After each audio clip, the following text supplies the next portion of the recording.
하나님의 선한 음성이 오늘 기도의 자리에 서신 저와 여러분 우리에게 있기를 기원합니다.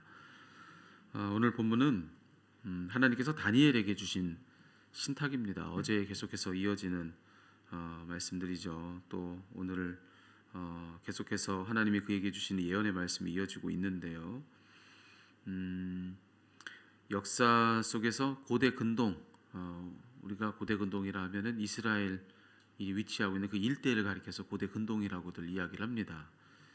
이스라엘의 땅이 있었던 이스라엘 민족이 자리하고 있었던 그 땅 일대를 또 다스리던 왕조의 힘의 역학이 어떻게 되는지 역사 속에서 그것을 이제 오늘 예언의 말씀으로 다니엘에게 미리 알려주시는 것이 오늘 말씀의 내용이라 할 수 있을 것입니다.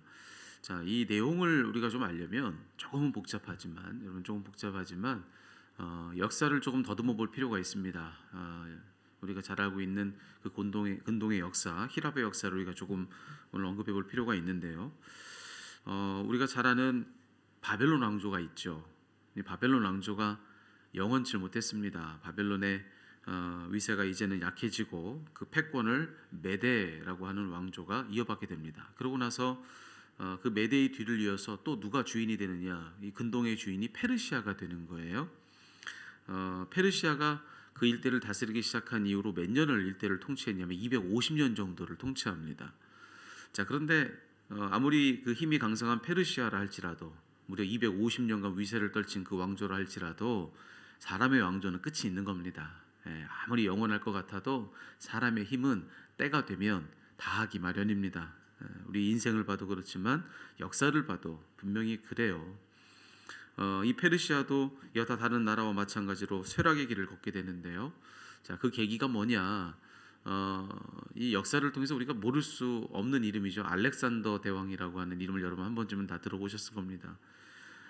이 알렉산더 대왕 그의 군대가 이 페르시아를 다스리던 다리우스 3세와 더불어서 전쟁을 합니다. 서로 군대를 이끌고 나와서 전쟁을 했는데 누가 이겼느냐? 알렉산더가 이기게 돼요. 그래서 그 일대를 이제 통일하게 되는 그런 일이 있게 되는 것이죠. 자, 이제 바로 그것이 페르시아 뒤를 이었던 헬라 제국의 역사가 되는 겁니다. 하지만 이 알렉산더 대왕은 우리가 잘 알다시피 33세의 나이라고 하는 젊은 나이로 요절을 하게 됩니다. 그러니 여러분 생각해 보십시오. 나라를 다 통일했는데 일대를 다 통일해서 제국을 세웠는데 33세의 젊은 나이로 세상을 떠났다고 하니 그를 뒤이을 후계자가 있겠습니까? 온 세상이 혼란에 빠지게 되죠.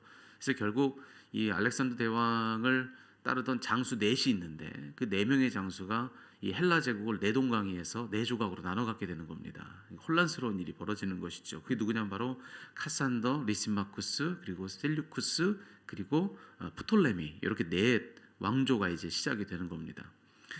그런데 이제 성경 역사 속에서 중요한 두 왕조 이 넷 중에서 나머지 둘은 성경의 역사 속에서는 그리 중요하지 않습니다. 그런데 성경의 역사 속에서는 두 왕조가 중요한데 셀류코스라고 하는 왕조와 프톨레미라고 하는 왕조가 중요한 거예요. 왜냐하면 지정학적으로 이 프톨레미 왕조라고 하는 것은 이스라엘 민족이 자리하고 있는 그 땅의 남쪽에 이집트가 있지 않습니까? 이집트를 기반으로 해가지고 위세를 떨쳐나가는 거예요. 자, 그런데 이 셀류코스 왕조라고 하는 이 왕조는 또 어디냐? 이집트 민족이 이스라엘 민족이 자리하고 있는 그 땅의 북쪽의 시리아 지역을 중심으로 위세를 또 떨쳐나가는 겁니다. 그리고 이 두 왕조가 서로 힘을 겨루며 싸우는 것이죠. 이 싸움이 꽤 오래 계속됩니다. 그래서 시리아 전쟁이라고 하는 역사 속의 전쟁이 이 두 왕조의 끊임없는 그런 전쟁사를 다루고 있는 내용들이 되는 것이죠. 자, 그래서 결국 이 시리아 전쟁에서 엎치락 뒤치락 하다가 누가 결국 이기느냐? 북쪽 시리아를 기반으로 하고 있는 셀류코스 왕조가 이기는 거예요. 근데 이게 성경 역사 속에서 왜 중요하냐? 이 이야기와 또 셀류코스 왕조가 이겼다는 이야기가 중요한 까닭이 뭐냐면은 이 셀류코스 왕조의 8대 왕이 누구냐? 안티오코스 4세 에피파네스라고 하는 왕입니다. 이 이름을 유대인들의 역사 속에서는 잊을 수가 없는 거예요. 왜냐하면 유대의 모든 역사를 통틀어서 가장 유대인들에 대한 박해가 극심했던 때가 언제냐? 그게 바로 이 안티오코스 4세 에피파네스 때인 겁니다. 셀류코스 왕조가 이제 그 자리에 힘을 떨치게 되고 그들의 힘을 이제 이스라엘 민족에 대한 힘을 미치게 되는 거죠. 그때 가장 힘든 시기를 지나게 되는 거예요. 그렇게 지금 이 성경의 역사 속에서는 이 셀류쿠스 왕조라고 하는 이 왕조의 발흥에 대해서 중요하게 다룰 수밖에 없는 것이죠. 자, 그런데 오늘 이 다니엘서가 바로 그때를 손가락으로 다 가리키고 있는 겁니다. 그 시대를 지금 주목하고 있는 거예요. 다니엘을 통해서 이제 이후에 그와 같은 일이 있게 될 것을 예언의 말씀으로 하나님께서 미리 다 알려주시는 내용이 바로 오늘 본문의 이 말씀인 겁니다. 오늘 보면 3절에 보면은 이런 얘기가 있죠. 한 힘 있는 왕이 일어나서 큰 능력으로 나라를 다스리고 자기가 하고 싶은 무엇이든 다 하게 된다.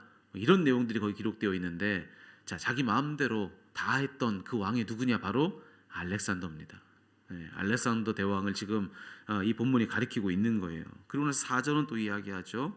그 왕이 가장 강할 때 하늘이 네 방향으로 갈라지게 된다. 그러면서 그 힘 있는 그 왕의 자손이 아니라 다른 사람들의 손에 들어가게 된다. 이렇게 얘기하고 있지 않습니까? 앞서 설명드렸죠.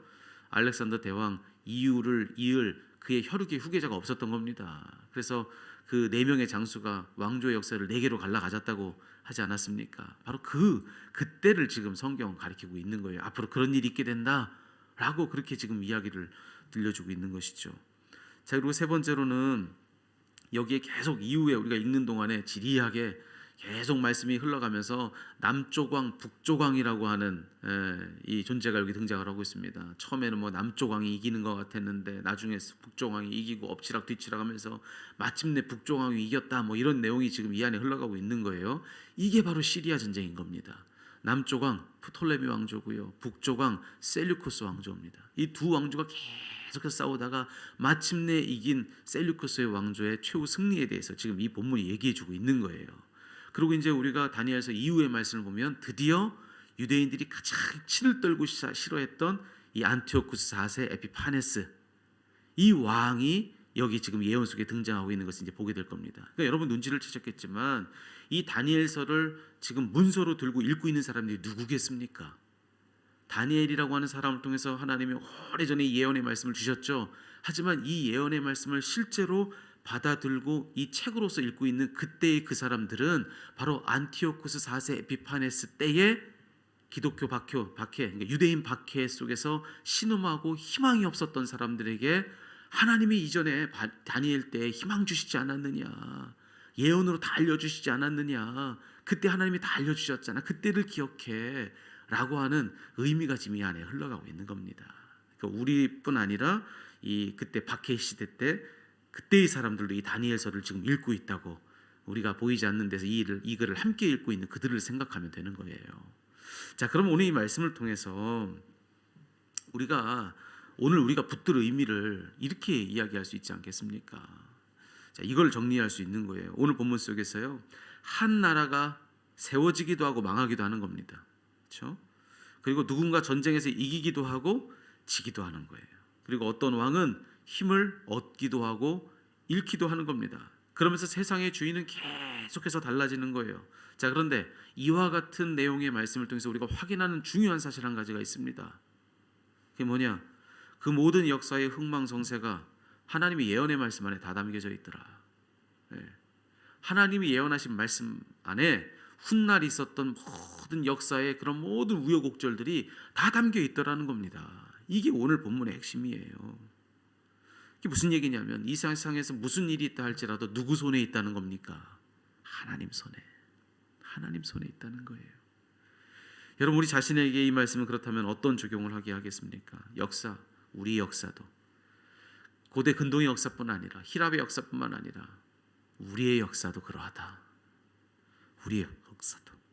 우리의 역사의 흥망성쇠, 우리 인생의 모든 희노애락 다 누구 손 안에 있다? 하나님 손에 있다. 하나님 손에 있다. 그분의 다스림과 그분의 통치, 그분의 주권 아래 우리 인생의 모든 것이 있다. 여러분, 이 사실을 믿는 여러분 되기를 축복합니다. 우리 눈에 보이는 영역에서는 우리 세상을 다스리는 무언가가 있고 누군가가 있는 겁니다. 오늘 지금 이때로 얘기하자면은 여러분, 이 코로나19로 인한 이 팬데믹 상황이 이 세상을 지금 다스리고 있는 겁니다. 이 세상의 모든 것을 결정하고 있는 겁니다. 시작도 끝도 다 그것들이 결정하고 있는 것처럼 보이는 겁니다. 하지만 오늘 이 역사, 이 다니엘을 통해서 우리가 마주하고 있는 그간의 역사를 통해서 우리가 확인하고 있는 중요한 사실, 그건 뭐냐? 아니라는 거예요. 그래 보여다 할지라도, 우리 눈에 그렇다 할지라도 그 너머에서 그 모든 것을, 심지어 지금 우리 눈앞에 우리의 주권자처럼 보이는 그것들마저 다스리고 있는 진짜 주인이 따로 있다. 진정한 통치자, 모든 이 온 세상의 경륜자는 따로 계시다. 그분이 누구십니까? 하나님이신 거예요. 하나님이 이 모든 것을 다스리신다. 이 모든 것들 그분의 뜻과 계획과 그분의 통치, 그분의 통제, 그분 손 안에 다 있었다라고 하는 것을 이 다니엘서는 우리로 하여금 보게 해주는 겁니다. 여러분, 눈에 보이는, 당장에 지금 보이는, 여러분 거기에 속지 마십시오. 그것들마저 사용해서 우리 인생을 인도해 가시는 복된 주인이 따로 계십니다. 여러분, 우리 역사도 그리 하지 않습니까? 지금까지 여러분 개인의 역사 속에서도 그런 하나님이 여러분 삶 속에서 경험됐었을 겁니다. 우리 교회 역사 속에서도 그러했습니다. 당장의 눈앞에 일이 우리를 결정하지 않습니다. 그것마저도 사용해서 우리를 결정하시는 진짜 경륜자, 통치자가 따로 계십니다. 여러분, 이 사실 꼭 믿으시고 모든 매사에 날 다스리고 계시는 하늘의 하나님을 바라보는 여러분 되시기를 살아계신 우리 주님의 이름으로 축복합니다. 기도하시겠습니다.